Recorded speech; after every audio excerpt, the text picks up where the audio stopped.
Baik, Assalamualaikum warahmatullahi wabarakatuh. Video hari ini kita akan belajar berkenaan dengan bab 5 iaitu pembentukan keluarga. Okey, sebelum tu kita mulakan kelas dengan Ummul Furqan Al-Fatihah. Bismillahirrahmanirrahim. Bismillahirrahmanirrahim. Malik yaumiddin. Iyyaka na'budu wa iyyaka nasta'in. Ihdinas siratal mustaqim. Siratal ladzina an'amta 'alaihim ghairil maghdubi 'alaihim waladdallin. Diharapkan semua yang berada di rumah ataupun di asrama dalam keadaan baik-baik sahaja. Okey, tanpa buang masa saya akan cuba share screen tentang topik belajar kita pada hari ini.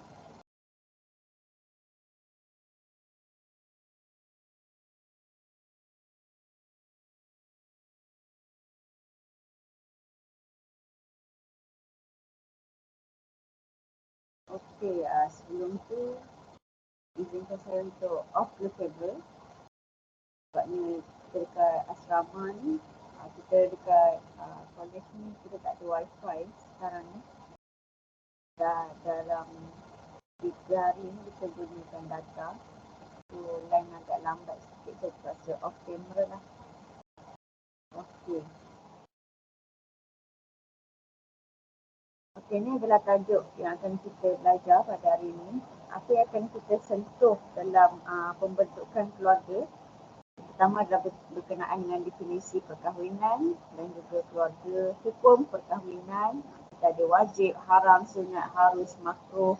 Kemudian kita ada rukun-rukun nikah, hikmah dalam perkahwinan, apa kebaikan bila kita berkahwin. Kemudian ada juga istilah-istilah yang perlu kita pelajari dalam perkahwinan. Antaranya adalah meminang, mahar, muta'ah, kemudian walimah, nusyuz, talak, cerai, fasakh dan juga rujuk, ilak, zihar, li'an, iddah, nafkah, hadanah. Ni perkataan-perkataan ni antum kena ingatlah. Sebabnya yang ni selalunya akan masuk dalam objektif pada bahagian esei pun adalah. Kemudian yang terakhir kita akan belajar juga berkenaan dengan Muslim berinteraksi dengan non-Muslim. Maksud tu nanti kita belajarlah sama ada kita boleh tak berkahwin dengan orang non-Muslim, boleh tak kita berkahwin dengan orang ahli kitab. Kemudian yang terakhir kita akan belajar berkenaan amalan perkahwinan di Malaysia. Kita ada adat merisik bertunang, nilai mas kahwin, ada berina majlis akad nikah, bersanding, kenduri dan juga sesi fotografi.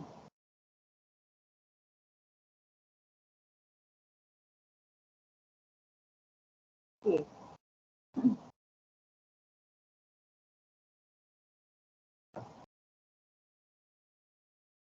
Okey.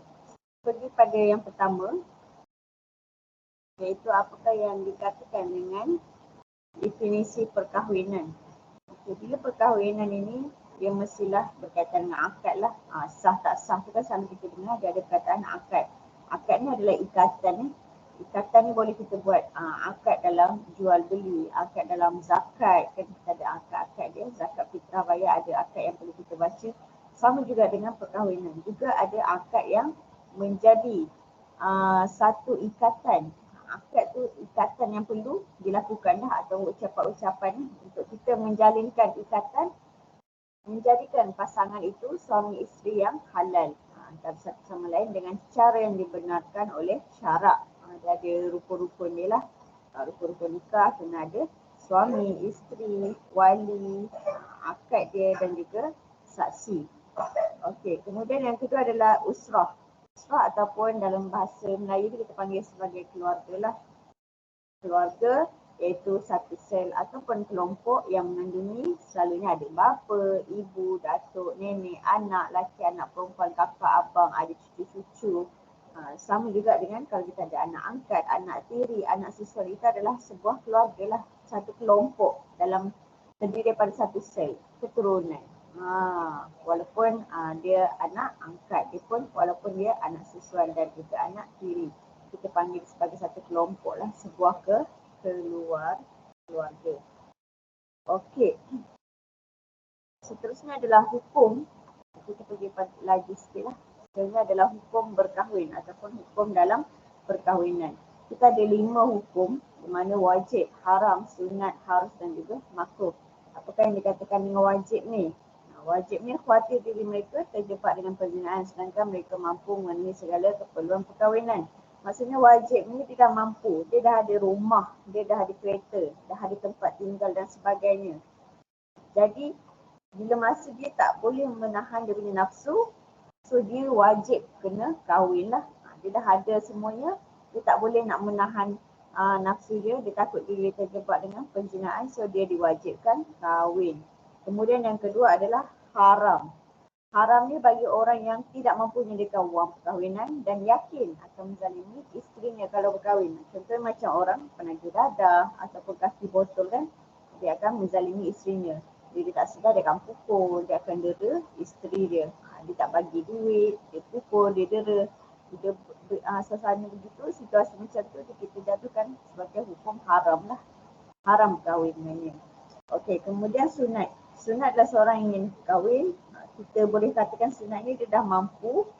Dia dah mampu, dia ada rumah, dia ada kereta, dia dah boleh bagi nafkah dan sebagainya. Tetapi dia boleh menahan nafsu dia lagi. Sebab apa? Dia yakin dia tidak akan terjerumus ke dalam maksiat. Maksudnya dia kategori sunat lah.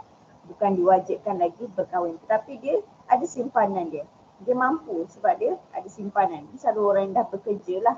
Bekerja, dia ada simpanan, dah ada duit, dah ada wang, harta semua dah ada. Cuma tunggu masa je.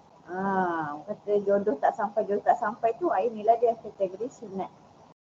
Belum ada jodoh lagi. Tak rasa dia akan terjerumus dalam penzinaan. Okay, yang seterusnya adalah harus. Harus ni macam kita lah, belajarlah. Biasa, keadaan biasa. Tak terdesak nak berkahwin dan tak ada pula yang mengharamkan kita untuk berkahwin. Hukum asal perkahwinan adalah harus. Semualah kalau kita tengok hukum-hukum semuanya orang kata haruslah. Menurut Imam Syafi'i adalah harus. Hukum yang asal. Okay, kemudian adalah makruh. Makruh bagi individu yang tak ada nafsu nak kahwin, tak ada hajat langsung nak berkahwin. Bila dia kahwin kata dia tak mampu sediakan mas kahwin, tak mampu nak bagi nafkah zahir, nafkah batin. Jadi dia kategori makruh, tidak berhajat untuk berkahwin. Sama ada disebabkan oleh faktor menjadi sakit ataupun sebab-sebab lain. Ini ada lima hukum perkahwinan. Ingat kalau kita yang belajar ni bahagian haruslah. Kalau dia ada simpanan, nak sangat berkahwin, tak boleh tahan diri, dia jadi wajib. Kalau dia ada simpanan, boleh tahan diri, dia adalah sunat. Dia tak ada simpanan, dia akan menzalimi diri dia akan menzalimi isterinya, tak mampu bagi wang, akan pukulkan dera, ini adalah haram. So, kita terus ingatlah hukum-hukum perkahwinan. Okay, terus pergi pada rukun-rukun perkahwinan, kita ada suami, isteri, suami si lelaki lah, kalau isteri perempuan, saksi lelaki, kemudian wali kepada perempuan, wali, kemudian akad, sirah, ijab dan kabul. Ingat SISWA, siswa. S suami, I isteri, saksi. Saksi ni lelaki, 2 orang saksi lelaki.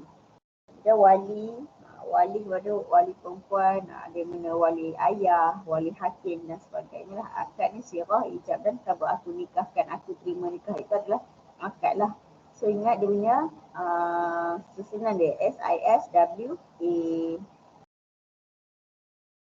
Okey.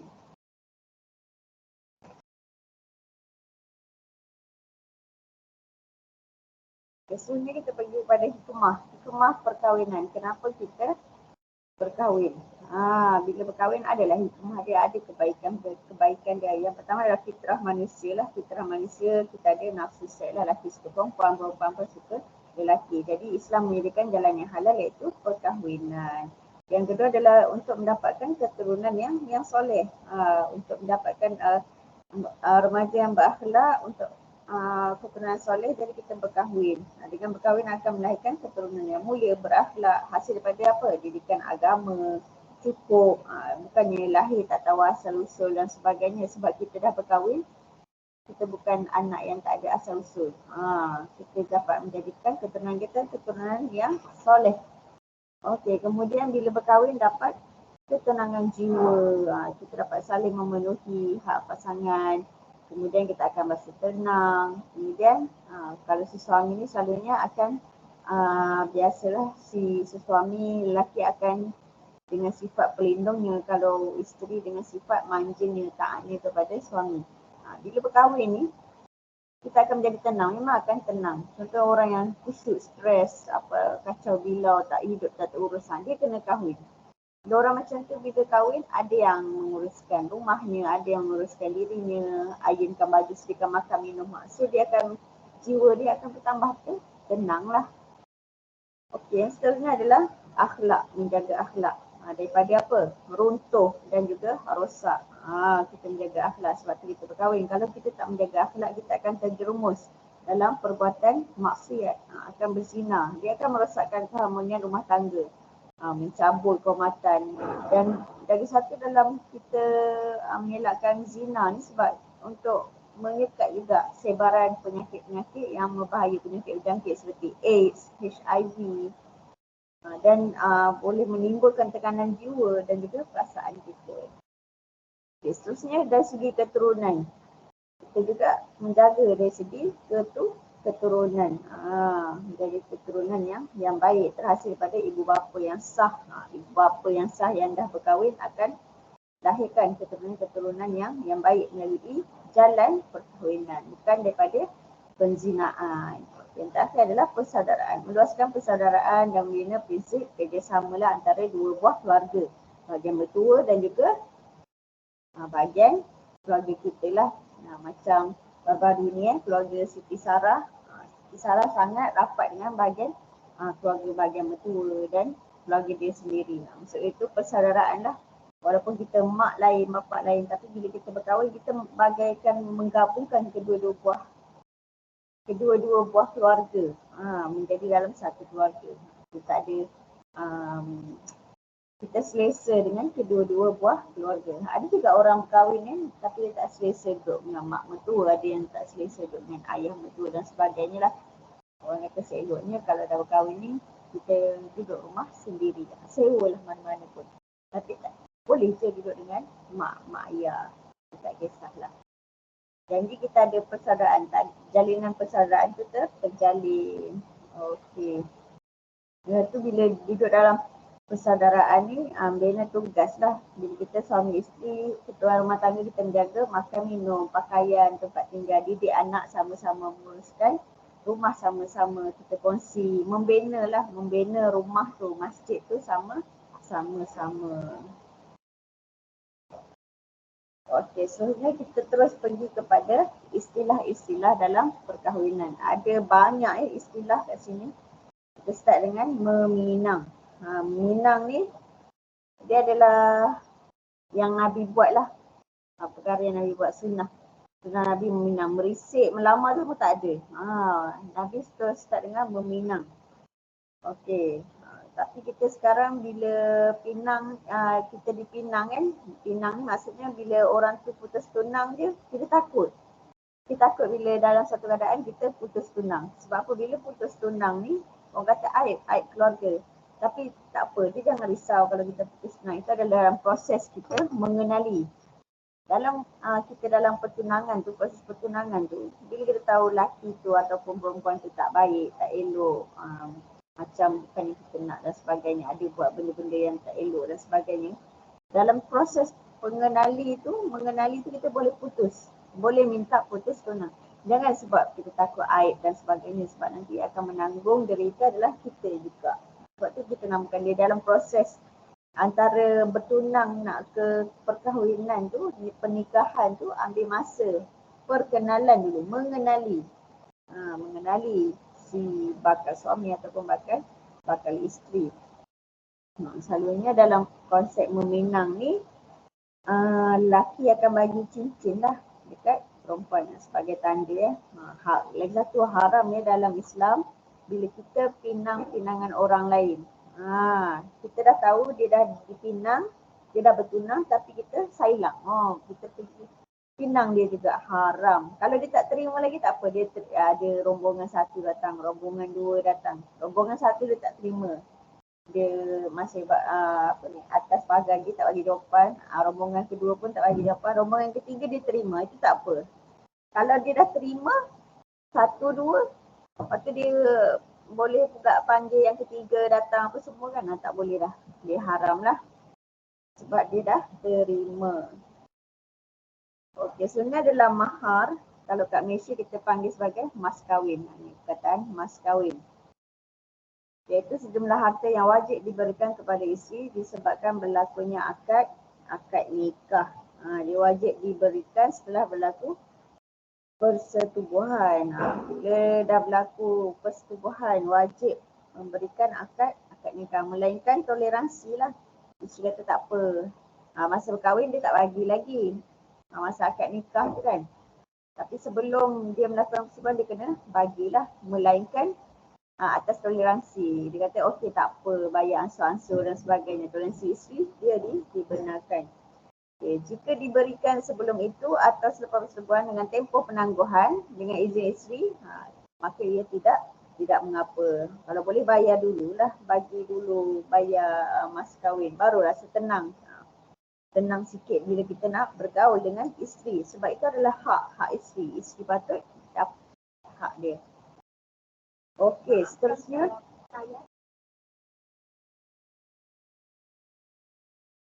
Mut'ah. Mut'ah adalah harta yang wajib suami serahkan kepada isteri yang terpisah dengannya sama ada dengan sebab talak ataupun perpisahan. Kadarnya dipersetujui bersama. Kadar dipersetujui bersama ni persetujuan daripada mahkamah lah. Tanya berapa yang perlu diberikan kepada isteri. Okey, nikah mut'ah ni dia selalu orang keliru mut'ah ni adalah harta sebenarnya, harta yang wajib suami berikan pada isteri bila dia dah berpisah. Ni atas sebab suami lah, suami yang minta untuk cerai. Suami minta cerai ataupun suami tu murtad ataupun dia melian isteri dia. Bukan yang nikah mut'ah yang kontrak tu. Kontrak tu itu Syiah, itu tak boleh. Kita tengok modul dia.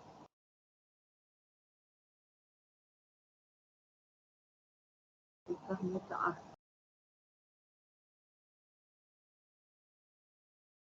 Okey, ni mut'ah. Harta yang wajib diserahkan kepada isteri yang terpisah dengan talak atau perpisahan kadar disetujui bersama wajib diberikan kepada bekas isteri dalam tiga keadaan di bawah.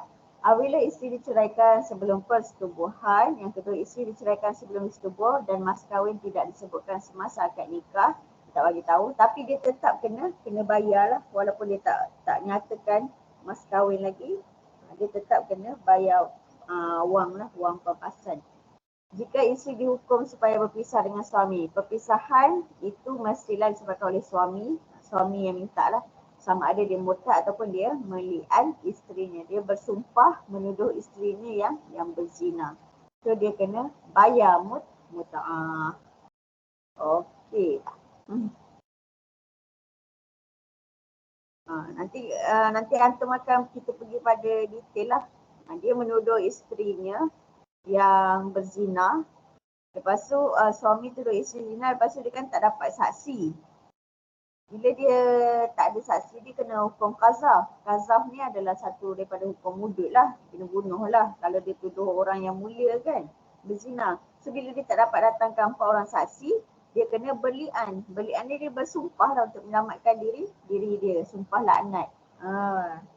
So bila macam tu, suami yang minta berpisah ni kena bayar wang papasan kepada isteri. Suami yang minta. Ingat tu. Okey, yang sebenarnya adalah walimah. Perkataan walimah. Walimah ni adalah satu kenduri lah. Selalu kita panggil kenduri ataupun dipanggil orang ramai padanya ataupun majlis kesyukuran, hebahan majlis perkahwinan. Dapat menantu kita buat majlis kesyukuran. Hukumnya adalah sunat muakkad. Ni Nabi pun suruh kita mengiklankan. Nabi suruh kita iklankan bila kita ada buat walimah. Buatlah walimah walaupun dengan seekor kambing. Kalau kita Malaysia ni ayam lah, walaupun dengan seekor ayam at least. Tapi kita kena hebahkan, kena jemput orang lah 2-3 orang, tapi hebah tu kena buat.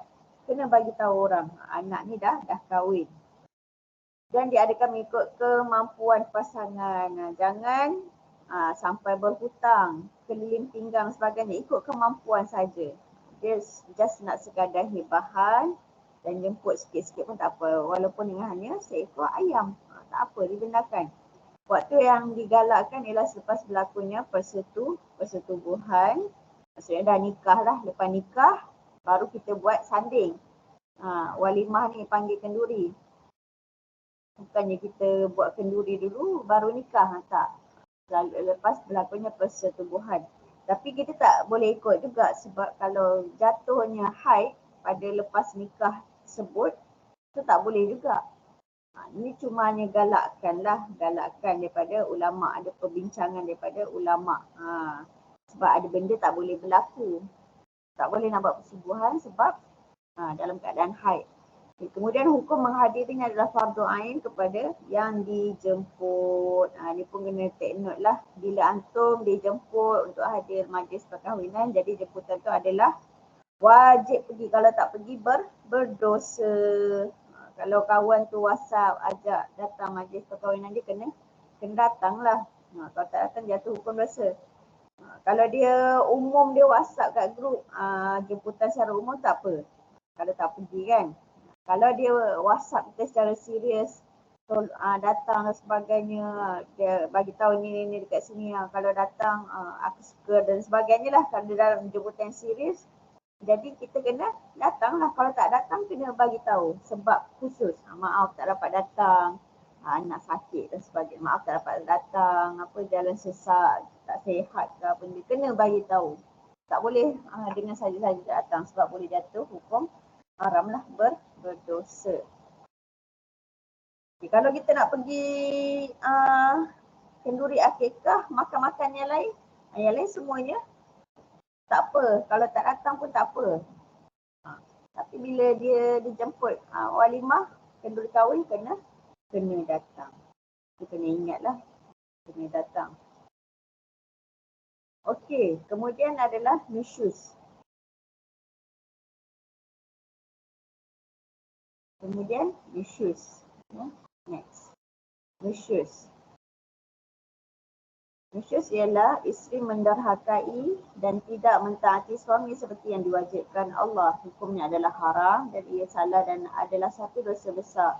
Nusyuz suami apabila berlaku suami yang zalim dan tidak menunaikan hak penggiliran malam atau hak nafkah atau bercakap bertindak kasar terhadap isterinya. Ini nusyuz pun sama. Bila kita derhaka, jadi Allah dah tetapkan ada hukum-hukuman dia. Ini adalah nusyuz. Hukuman-hukuman dia apa?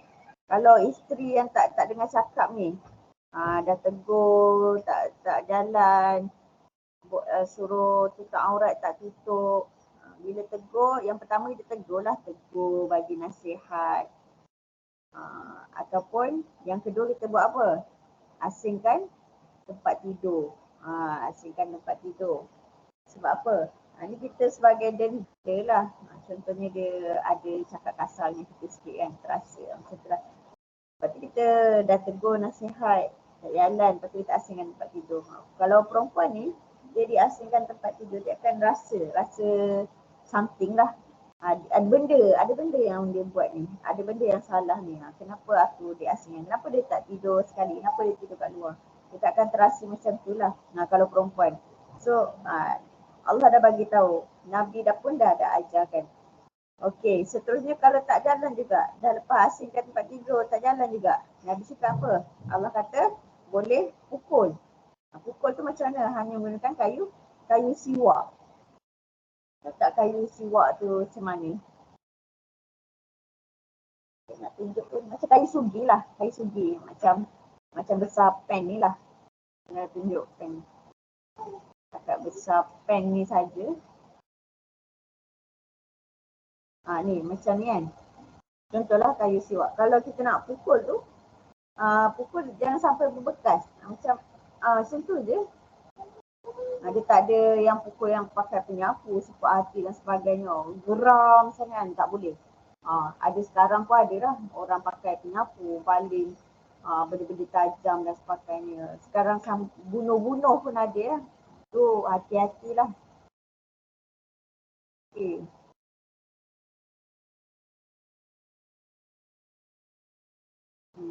Kalau dah pakai kayu siwak pukul tu kan, tak jalan juga lah sekali boleh guna orang tengah. Asal kita akan jumpa kaunselor untuk tetapkan kita punya selesaikan kita punya masalah. Okey, kemudian talak. Kemudian iaitu talak, cerai lah. Terungkai dengan ikatan perkahwinan dengan lafaz talak. Talak terbagi pada 3 bahagian. Yang pertama adalah kejelasan lafaz. Kejelasan lafaz ni kita ada 2 lah, iaitu lafaz soreh dan juga lafaz kinayah. Kalau lafaz soreh ni dia tidak perlukan niat. Dia tak perlukan niat. Dia terus cakap dengan jelas terus. Aku ceraikan kau dengan talak 3. Walaupun dia tak ada niat nak cakap, tapi bila dia dah lafaz tu jelas, so dia tetap jatuh talak dia. Yang kedua ni adalah lafaz kinayah. Lafaz kinayah ni lafaz yang tidak jelas. Contohnya, aku lepaskan kau kalau kau keluar daripada rumah ini. Aku lepaskan kau kalau kau pergi ke rumah mak mertua. Aku lepaskan kau kalau kau balik kampung. Macam tu lah, dia dari segi kinayah dia tak berapa nak jelas sangat. Kalau yang penceraian macam ni, nanti mahkamah akan panggil. Mahkamah akan panggil, dia akan siasat balik lah. Dia akan tengok niat. Macam mana niat tu masa kinayah ni. Memang niat nak ceraikan ke saja-saja ke, kena tahu jugalah niat dia melafazkan. Kalau Wallahualam lah, pulang pada lelaki tersebut. Sama kalau dia jujur lah. Kalau dia nak, dia kata memang betul dia nak ceraikan, so dia ceraikan. Kalau dia kata sahaja bergurau, so dia tak jatuh talak. Okey, lafaz soreh pun sama juga. Lafaz soreh, mahkamah panggil, memang terus jatuhlah talak. Cuma ni kalau penceraian di luar mahkamah ni, dia ada kena bayar denda. Sebelum dia bercerai tu selalunya dia akan dipanggil kaunselor dululah. Panggil kaunselor, lepas tu bercerai. Bercerai kaunselor, bercerai dekat mahkamah. Kalau bercerai kat rumah kena denda. Okey, yang kedua, keadaan isteri. Isteri suci ataupun haid. Ini antara keadaan-keadaan bila kita menceraikan isteri. Dalam suci ataupun haid. Bila dia dalam keadaan suci ni, maksudnya dia belum disetubuhi. Bila belum disetubuhi ni, kira edah dia mudahlah nanti. 3 kali suci dia tu. Kiraan edah ni kita panggil dia sebagai talak apa? Bid'ah ke talak sunni. Kita ada juga talak dalam keadaan haid. Ni pun senang juga nak kira. Dewasa dan juga kanak-kanak. Dewasa dan juga kanak-kanak pun ada. Nanti kita akan belajar macam mana dia punya lafaz dia. Kemudian ia juga terbagi kepada talak bid'ah dan juga talak sunni. Atas ni lah. Nanti kita akan pergi dengan lebih dalam. Kat belakang nanti ada. Okey, sebenarnya adalah talak yang ditebus dengan harta, khuluk. Khuluk dan talak biasa. Apa maksud khuluk ni? Ini 40 ni tak ada semua. Talak khuluk. Khuluk ni adalah perpisahan yang diminta oleh pihak perempuan. Perpisahan yang diminta oleh pihak perempuan. Kalau yang talak biasa, kita bagi mut'ah ni, lelaki bagi pampasan. Kalau talak khuluk ni, kita tengok dekat modul kita bahagian bawah ni, dia ada cerita tentang talak khuluk.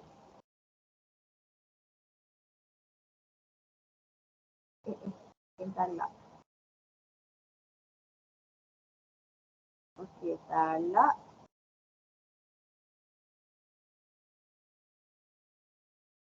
Talak yang berlaku atas keinginan isteri kesungguhannya untuk bercerai, menebus dirinya dengan dibebaskan dengan mengembalikan mas kahwin yang telah mereka sepakati. Talak khuluk ni isteri yang minta keinginan isteri untuk bercerai dan cara pampasan dia akan kembalikan wang mas kahwin yang telah dia dapat tu lah.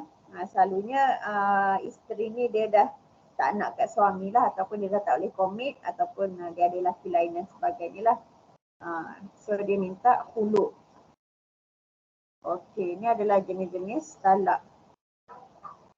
Yang pertama dari segi lafaz dia, kemudian dari segi keadaan isteri, sama ada suci ataupun tidak.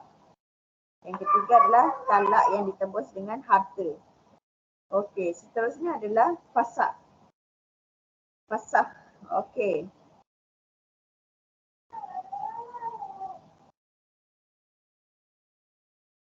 Fasakh adalah perpisahan antara suami isteri yang dilakukan oleh qadhi. Ia disebabkan ada kecacatan pada pasangan. Antara jenis kecacatan contohnya adalah penyakit kusta ataupun sopak ataupun gila. Contoh kecacatan isteri, tumbuh daging pada lubang faraj ataupun laki yang terputus zakar ataupun mati pucuk. Ini fasakh. Orang kata kalau dah buat fasakh ni kita tak boleh rujuk lah. Kalau nak rujuk juga dia ada rasanya kena pergi mahkamah lebih tinggi lah. Mahkamah yang lebih tinggi. Selalunya orang yang minta fasakh ni dia tak boleh rujuk. Tapi orang selalunya menggunakan fasakh lah. Fasakh kalau atas alasan ni lah kesihatan ni kan. Lubang faras tutup ataupun terputus zakar, ada penyakit dan sebagainya. Gunakan mahkamah sebagai fasakh. Untuk minta fasakh. Okey, kemudian rujuk. Rujuk ni antum kena fokus lebih sikit. Okey, untuk rujuk, suami menyatakan hasrat untuk kembali setelah bercerai kepada isteri dalam tempoh iddah rajai. Dan hak suami dan tidak, dia adalah hak suami dan tidak memerlukan persetujuan isteri. Tak perlu menunjukkan persetujuan daripada isteri. Kalau menurut imam tiga mazhab yang lain ni, dia kena lafaz yang jelas lah, aku ingin rujuk pada isteri. Dia akan lafaz yang jelas. Kalau mengikut mazhab Hanafi, dia memadai just peluk je dah sah. Itu mazhab Hanafi lah. Iddah berlaku ni boleh isteri dengan suami duduk dalam serumah. Ni kena rujuk mahkamah, sama ada yang boleh, ada yang tak boleh duduk serumah. Okey. Suami kita tengok dia punya rukun-rukun rujuk adalah lafaz rujuk kena ada, sirah lafaz rujuk ni kena jelas, bekas suami isteri dan bekas isteri. Oleh itu tidak wajib diadakan dalam dua saksi, tapi hanya sunat saja. Talak mesti berlaku dalam beberapa keadaan berikut. Ini antara keadaan talak lah. Yang pertama kita panggil sebagai talak bain. Talak bain adalah dia menceraikan isteri yang belum pernah bersetubuh lagi. Dia tak setubuh lagi dengan isteri tapi dia dah ceraikan. Suami tidak boleh rujuk melainkan dengan pernikahan yang baru. Kena buat pernikahan, lafaz yang barulah. Aku nikahkan macam tu. Buat lagi sekali pernikahan yang baru. Okey, tapi dengan orang yang sama boleh. Okey, yang kedua adalah suami menceraikan isteri dengan khuluk. Khuluk tadi adalah dalam permintaan isteri sama ada sebelum persetubuhan ataupun selepasnya. Suami tidak boleh kembali kepada isteri melainkan dengan perkahwinan baru. Sama juga kena kahwin dengan ikatan yang barulah. Okey, yang ketiga, suami menceraikan isteri dengan talak 1 dan talak 2 selepas persetubuhan. Suami boleh merujuk dengan bekas isterinya kembali. Ini tak perlu kahwin lagi sekali, dia boleh merujuk kembali dengan akad, dengan mas kahwin yang lama. Kalau cerai talak 1 dan juga talak 2. Okey, yang seterusnya suami menceraikan isteri dengan talak 3. Dia dah ceraikan talak 3. Dia macam ni, kalau kita bercerai tu, dia ada contohnya kita melafazkan cerai kan. Aku ceraikan kau dengan lafaz dengan talak 1. Okey, dia jatuhlah talak 1. Okey, kali kedua, contohnya dia dah rujuk balik kan. Lepas tu dia nyatakan lagi sekali, aku ceraikan kau dengan talak 1. Walaupun dia kata talak 1, dia dah jatuh 2 lah sebab talak 1 dah guna masa mula. Kemudian jatuh talak 2. Aku ceraikan kau dengan talak 2 terus, tak ada. Dia kena ikut step lah 1, kemudian 2. Tapi kalau cerai talak 3 ni, dia boleh potong terus. Aku ceraikan kau dengan talak 3. Dia ada macam tu lah. Okey, bila aku ceraikan kau dengan talak 3, suami tidak boleh rujuk. Ni dia punya peringkat lah, suami tak boleh rujuk. Sekejap ya.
bila dia cerai dengan talak 3, suami tak boleh rujuk lah. Dia ada 5 step. Yang pertama, melahirkan melalui 5 peringkat. Pertama, tunggu edah dia, isteri dia selesai. Lepas edah selesai, dia kena berkahwin dengan lelaki lain. Tak boleh kahwin dengan lelaki yang sama, kena kahwin dengan lelaki lain. Lepas sudah berlaku persetubuhan dengan lelaki lain tu, kemudian lelaki lain tu menceraikan dia.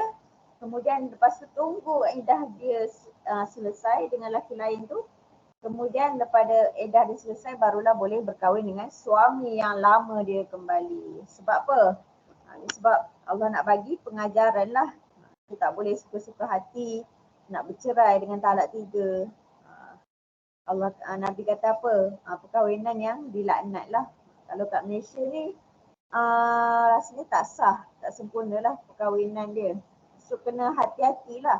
Kalau berkahwin dah talak 3, berkahwin lagi sekali ni jarang berlaku. Ini kita panggil juga sebagai ba'in kubra. Ba'in yang sangat berat, besar. So dia ada pengajaran dia. Okey, seterusnya adalah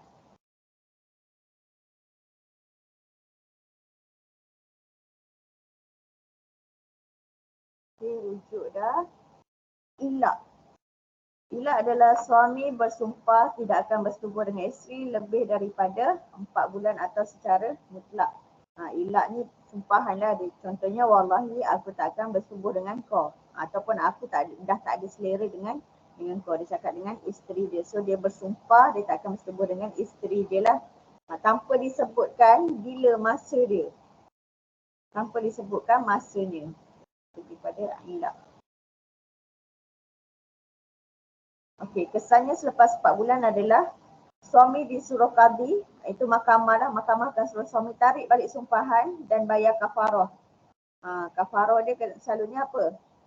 Kena bayar, kena puasa 3 hari ataupun bagi 10 orang fakir miskin makan. Kafarah yang ni lah kalau kita buat ni bila dah tarik sumpahan tu. Maksud dia boleh bersama balik dengan isteri dia. Ataupun qadhi memaksa suami untuk menceraikan isteri dia.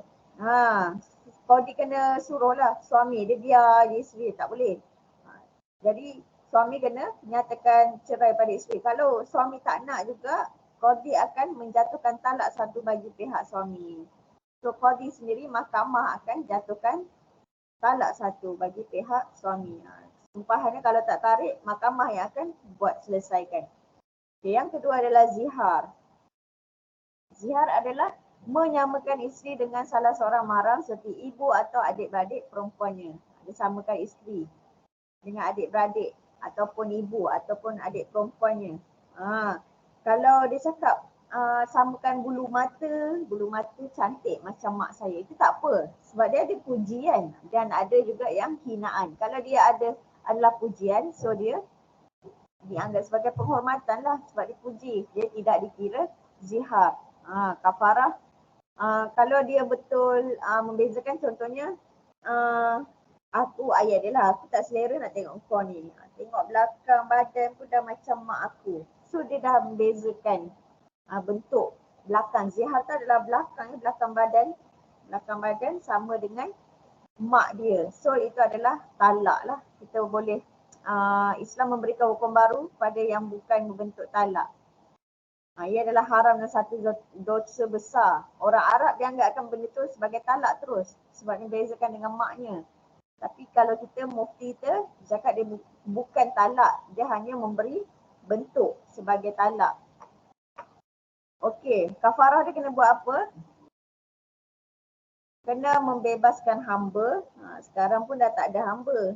Jadi lepas tu dia buat apa? Jika tidak, sebenarnya kena berpuasa 2 bulan berturut-turut pun tak ada juga yang mampu berpuasa 2 bulan berturut-turut. Last sekali kena bagi 60 orang fakir miskin makan. Ini selalulah kebiasaan yang dibuat, bagi fakir miskin makan. Kemudian seterusnya adalah li'an.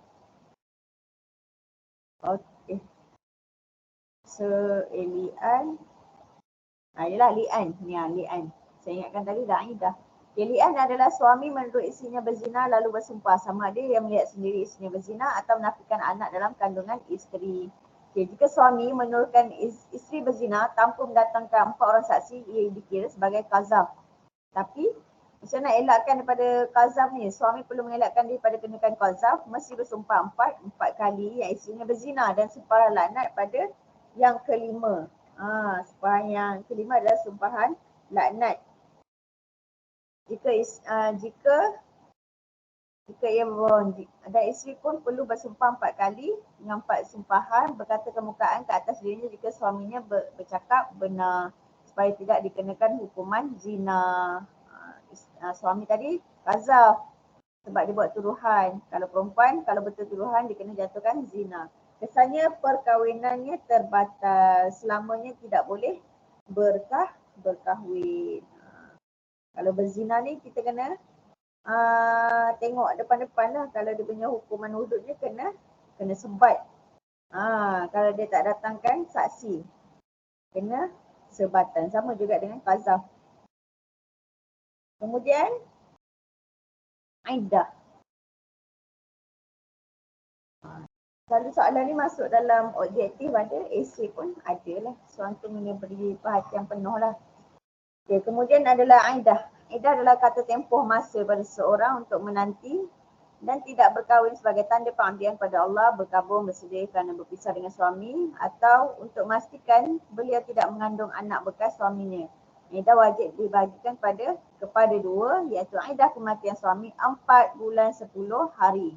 Macam mak saya baru ni lah, baru lepas kematian ayah. So mak saya iddah dalam masa 4 bulan 10 hari. Bila dalam iddah ni, kita tak boleh keluar sesuka hati, tak boleh berhias yang melampau, tak boleh keluar shopping. Kalau ada benda-benda yang tertentu nak selesaikan faraid harta ya tak apa, benda-benda yang penting. Kalau keluar suka hati tak boleh. Okey, kemudian iddah perceraian ni biasalah jika dalam keadaan hamil iddahnya sehingga melahirkan anak. Jika tidak hamil mempunyai haid, iddahnya 3 kali suci. Selepas diceraikan, jika masih kecil datang haid atau putus haid, iddahnya tamat selepas 3 bulan perceraian. Jika belum pernah disetubui, tiada iddah. Ini adalah talak bain lah. Tiada iddah yang dikenakan. Kalau kenapa iddah ini lama ni, kalau dia diceraikan dalam masa dia baby tu dalam kandungan baru sebulan. Nak tunggu sampai 9 bulan ni lama tau. Silap-silap suami boleh rujuk balik. Sebab tu dia bagi masa yang hampir lama.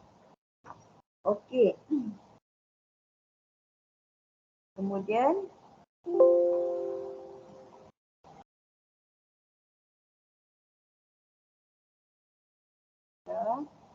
kita ada nafkah. Kemudian adalah nafkah. Okey. Tengok kat sini, nafkah. Semua perkara yang diperlukan oleh manusia seperti makan, minum, pakaian, tempat tinggal. Suami wajib menyediakan nafkah kepada isterinya walaupun isterinya sudah bekerja. Walaupun isterinya kaya raya. Kena bagi nafkah juga. Kalau isterinya redha, tak apa. Tak cukup baju, tak apa. Kalau isterinya redha, tak apalah. Kalau isteri dia cakap nak juga baju, kena bagi. Maksudnya kalau kan pasangan kan setahun kena beli 3 helai baju. Kalau isteri kata okey 2 pun dah cukup, dia redha, tak apa. Persetujuan isteri tak apa, okey tak apa. Okey, kemudian dari segi habranah. Habranah adalah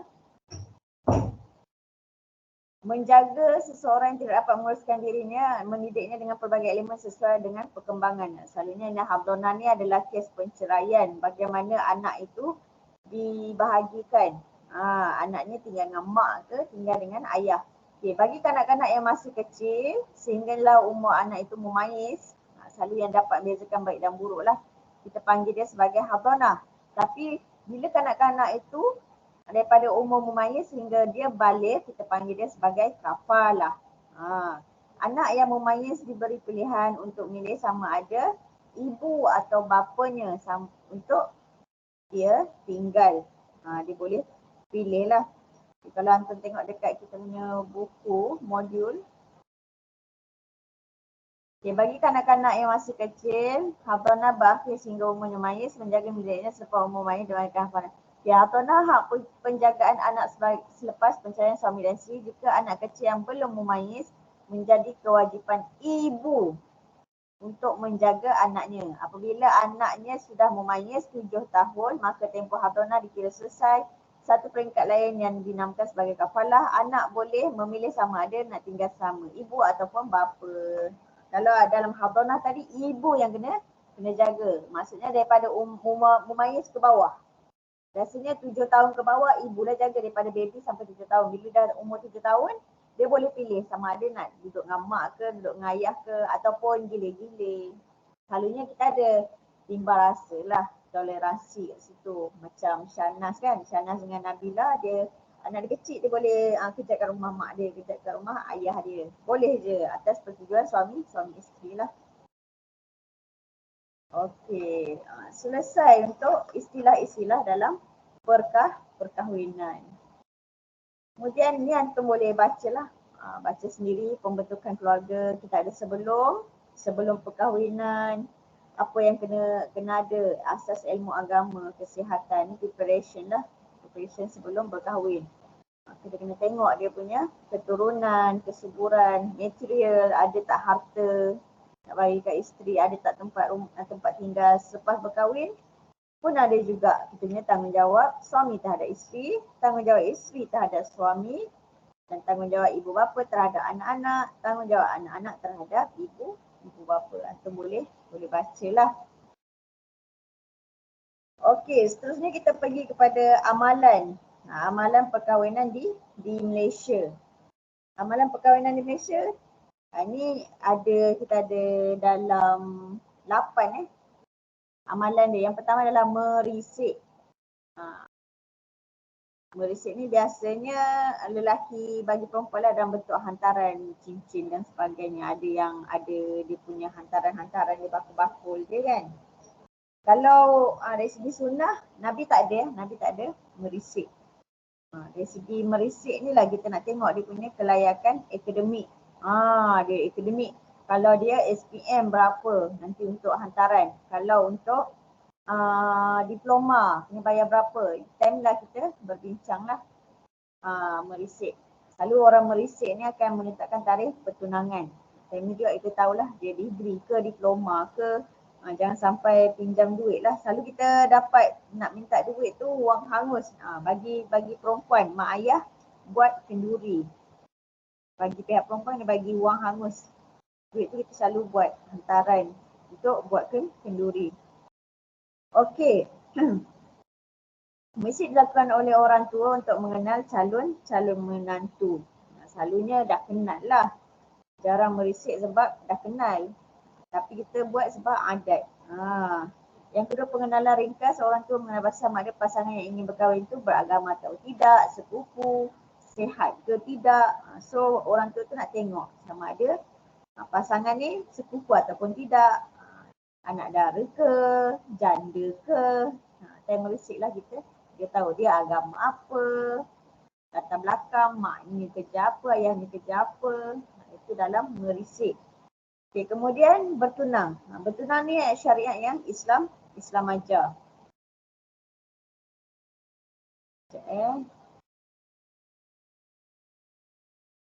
Ni Al-Misik bertunang, nilai mas kahwin, adat berinan, majlis akad nikah, majlis sandingan, kahwin dan juga sesi fotografi. Okey. Kalau bertunang ni Islam ajar ya.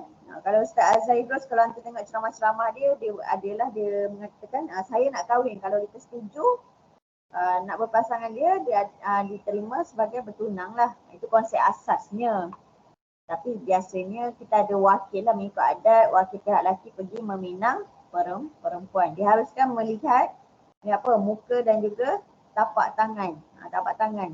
Tak diharuskan melihat lebih daripada itu. Tapak tangan ni tujuan selalu kita tengok untuk kesihatan lah. Dan boleh tengok tapak tangan merah ke, tak ada darah ke. Boleh tengok dia punya kawat tangan pucat dan sebagainya. Selalu kita datang bawa family untuk tengok-tengok ni. Tapi sekarang yang tunang tu pun, orang yang bertunang tu selalu dah ada juga datang sekali. Kalau zaman dulu okey lagi duduk dalam kereta. Sekarang dah boleh ambil gambar sekali. Macam sifat malu tu dah kurang lah. Tempoh pertunangan adalah untuk saling mengenali pasangan, namun zaman manusia ni semakin hilang malunya hingga dibawa ke sana, ke sini. Naik motor, naik kereta sama-sama dah tunang itu masih lagi ajnabi. Masih orang asing dan bukan mahram. Patutnya tak boleh lah. Dia ada ulama kata kalau dah bertunang ni kena wajib hebohkan. Ada juga ulama cakap tak boleh hebohkan. Kalau kita nak tahu orang ni dah bertunang ke belum, kita tengok tangan dia. Dalam umur 23, dalam umur 23 dia 24. Kalau perempuan pakai cincin, orang tahulah dia dah bertunang. Kalau antum tak berkahwin lagi, tak bertunang lagi, yang perempuan ni umur 23, 24, janganlah pakai cincin. Tidak, kalau antum pakai cincin sampai besar lah, sampai 25, orang takut nak ngorat. Orang takut nak apa? Nak merisik, nak bertunangnya. Sebab ingatkan dah ada. Bila kita dah bertunang tu, janganlah kita hurung perempuan ke sana ke sini. Sebab dia apa? Dia boleh menjadi sebahagian pada zina. Sekarang benda zina tu pun dia dah jadi biasa. Perkara lebih biasa. So antum hati-hatilah benda macam ni. Okey, kemudian adalah nilai mas kahwin. Mas kahwin juga disebut sebagai mahar lah. Suami wajib beri kepada isteri. Mas kahwin di Malaysia sangat rendah, ditetapkan oleh majlis negeri masing-masing. Ini juga disuruh dalam agama agar diberkati oleh Allah. Dia dicadangkan oleh majlis agama negeri masing-masing. Setiap negeri berbeza dia punya mas kahwin dia. Kalau kat Kelantan mas kahwin dengan hantaran boleh sekaligus, sama je. Okey, namun begitu bagi setengah negeri ada wang hantarannya sedikit. Yang ada juga yang banyak, sedikit banyak menyusahkan kaum lelaki. Padahal bila nak berkahwin ni mudahkanlah orang. Gerak. Okey. Kemudian adat berinai. Berinai adalah salah satu cara untuk perempuan berhias diharuskan oleh syarak. Pemakaian inai kedua belah kaki dan tangan adalah diharuskan bagi wanita sama ada yang telah berkahwin ataupun yang belum selagi mana tidak menimbulkan fitnah. Selagi tak menimbulkan fitnah. Ini dia pakai inai mengalahkan pengantin. Orang ingat dia yang kahwin. So tak boleh lah, jangan sampai menimbulkan fitnah. Sekadar je orang kata. Walau bagaimanapun, kadar memakai inai kedua belah kaki dan tangan, pergelangan Kalau tangan sampai pergelangan tangan, jangan lebih pergelangan, jangan sampai atas. Nanti tengok pergelangan tangan tak kat mana. Nanti buka je ni kan. Pergelangan tangan. Sampai sini je lah pergelangan. Luka-luka penting sampai sini. Jangan sampai ke siku penuh. Kena behave lah. Tengok. Sama juga dengan kaki sampai buku lali saja. Jangan sampai atas, sampai ke lutut. Tak boleh lah. Kemudian sifat tatu tidak kekal. Bukannya seperti tatu mengandungi unsur-unsur yang meragukan. Mengenai corak ukiran tak boleh ukir benda-benda yang pelik lah. Yang boleh ukiran daun, tumbuh-tumbuhan dibenarkan lah. Corak-corak haiwan dewa tu tak boleh lah. Gambaran bertentangan dengan syarat adalah dilarang. Buat salib ke apa tak boleh. Pemakaian inai pada kedua tapak tangan bagi pada kedua tangan dan kaki bagi lelaki adalah tidak diharuskan. Melainkan tujuan perubatan. Ada ulama yang mengatakan haram. Fatwa negeri mengharamkan haram memakai inai ketika majlis perkahwinan. Sila rujuk wilayah persekutuan dan negeri 9. Haram walaupun 3 jari Sebab lelaki dia bukan sifat dia untuk berhias memakai inai. Inai ni amalan Hindu sebenarnya. Sekarang inai pun dah bukan warna oranye, dah ada warna putih. Sekejap inai dah keluar warna-warni dah. Ada putih, hitam. Jangan sampai dia jadi tatu lah, meniru tatu kan. Okay, kemudian dalam majlis akad nikah disunatkan diadakan di masjid berdasarkan hadis riwayat oleh At-Tirmizi. Namun jika diadakan di rumah pengantin perempuan pun tidak mengapa. Okey, kemudian seterusnya adalah majlis persandingan. Majlis bersanding yang dikatakan berasal dari kaum Hindu, inai pun Hindu, majlis berkahwin pun Hindu. Ada juga yang mengatakan berasal daripada Melayu zaman dahulu. Tak ada bukti lah semua ni. Sebab manuskrip itu tak ada, kan dah dijual negara-negara Portugal banyak kita punya manuskrip. Kita tak tahu asal usul kita. Siapa punya inai pun tak tahu. Okay, bersanding adalah untuk memperkenalkan pengantin kepada orang ramai. Sekejap sahaja asalnya. Untuk memperkenalkanlah, inilah anak aku yang kahwin tu. Bukan sekadar nak menunjuk-nunjuk dan sebagainya. Nak bagi tahu yang dia dah dimiliki oleh orang. Dan boleh dilihat pada kacamata syarak, perempuan tidak harus berhias tabarus yang melampau sehingga membuka aurat. Tak boleh. Patutnya tidak membuka aurat. Ini makeup ni tebal sangat. Pakaian ni ketat, tak boleh. Sebab apa? Sebab bila nak solat, selalu orang sanding ni, kita akan terhalangnya solat zuhur. Solat zuhur tu yang menghalang dia punya pernikahan. Padahal dia punya pernikahan tu yang menghalang solat zuhur tu. Sebab apa bila tebal makeup kan. Lepas tu bila masuk waktu kena basuh makeup, kena cuci. Lepas tu nak sambung outdoor dan sebagainya. Jadi macam mana? Tu kena tengok lah. Solat tu perlu dikedepankan. Jangan solat tu benda yang menghalang. Kena berpada-pada lah. Berhiasa seperti biasa sahaja. Okey, kemudian hapuskanlah kalau ada amalan-amalan khurafat seperti menabur beras, ada yang renggis-renggis. Untuk apa? Bagi murah rezeki dan sebagainya. Tak payahlah. Sekadar pandai-pandai lah. Sekadar buat adat tu pun tak apa. Jangan kita sambil kita mengharap. Itu ada khurafat lah. Tabur beras jadi apa ni? Tabur beras untuk hapuskan dosa-dosa, murah rezeki dan sebagainya tak ada. Kita just buat sebab adat je lah. Sekarang pun dah tak ada rasanya orang buat tu, renggis-renggis apa semua tu. Kemudian tidak ada pembaziran yang diharamkan oleh syarak. Tak terlampau bazir lah. Okey, kemudian adalah kendera kahwin, walimatul urus. Majlis kahwin sunat untuk diadakan oleh keluarga pengantin. Nabi SAW menyuruh untuk mengadakannya walau dengan sembelihan seekor kambing. Kalau masih kita boleh dengan seekor ayam lah. Okey, menghadiri walimah adalah wajib. Nampak ni wajib ya. Kepada jemputan yang tiada keungzuran wajib pergi. Kalau tak pergi haram, berdosa. Biasanya majlis ini diadakan di rumah pengantin lelaki dan juga pengantin perempuan. Terkadang diadakan balai raya. Contohnya kat Dewan. Yang baru ni saya baru pergi. Kendera kahwin dia buat dekat Desaru Clubhouse tu, dekat dengan IKBN, depan IKBN. Itu balai raya lah untuk memudahkan urusan.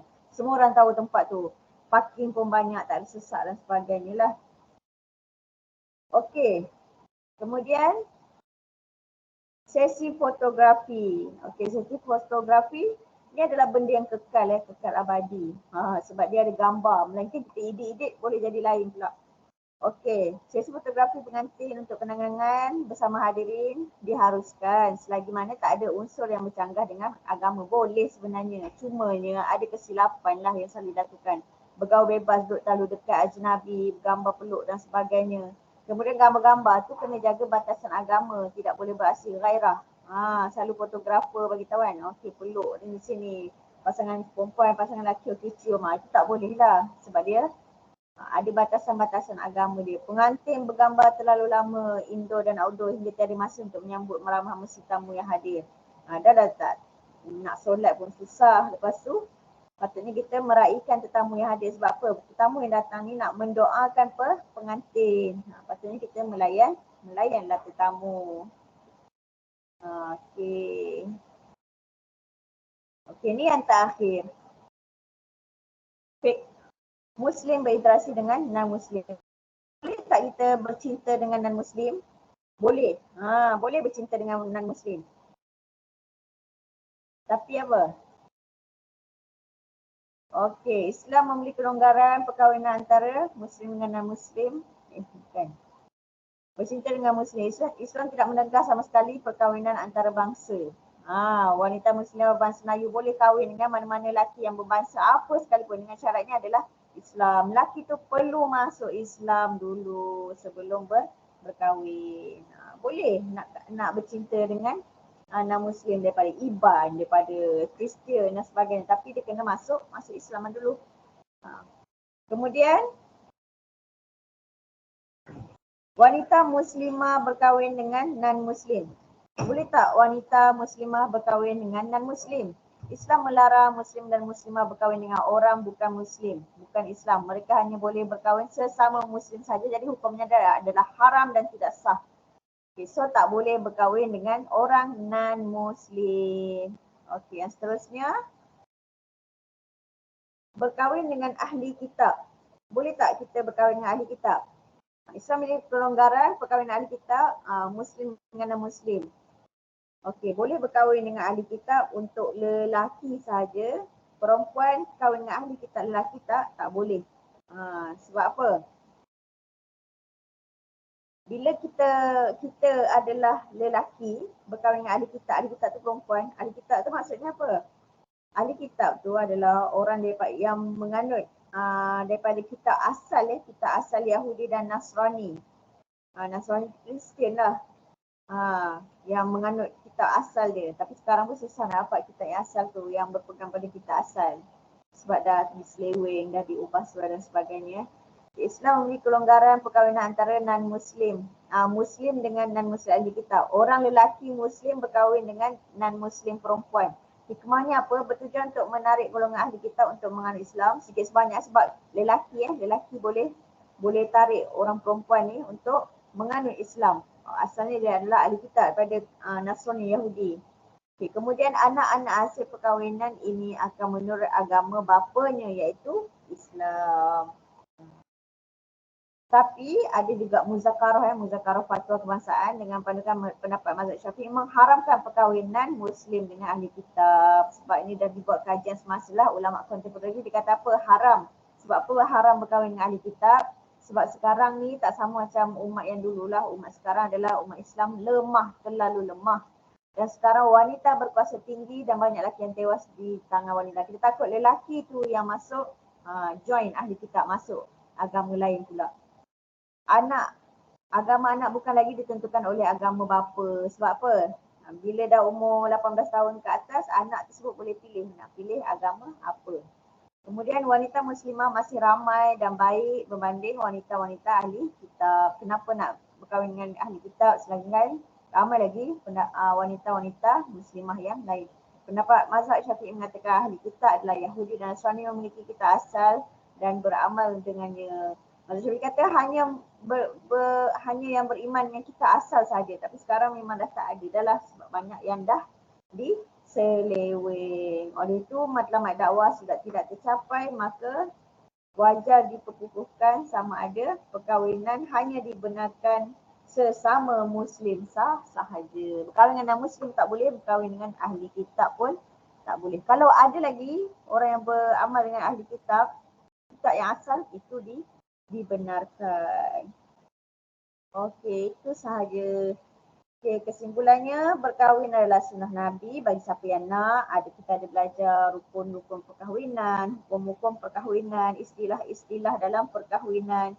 Keadaan dalam perkahwinan perlu diteliti dengan kata-mata syarak lah.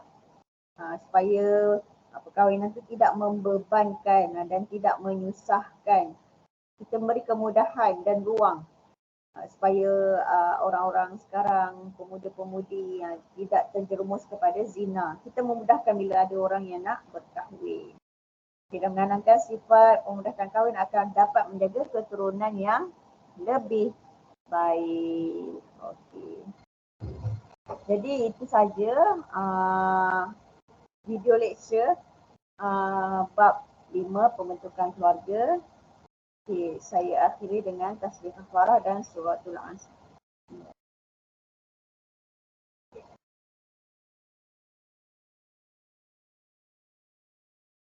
Okey, jadi sampai sini saja kelas pada hari ini. Aku Lika Liaza wa astagfirullahalazim wa lakum. Wassalamualaikum warahmatullahi wabarakatuh.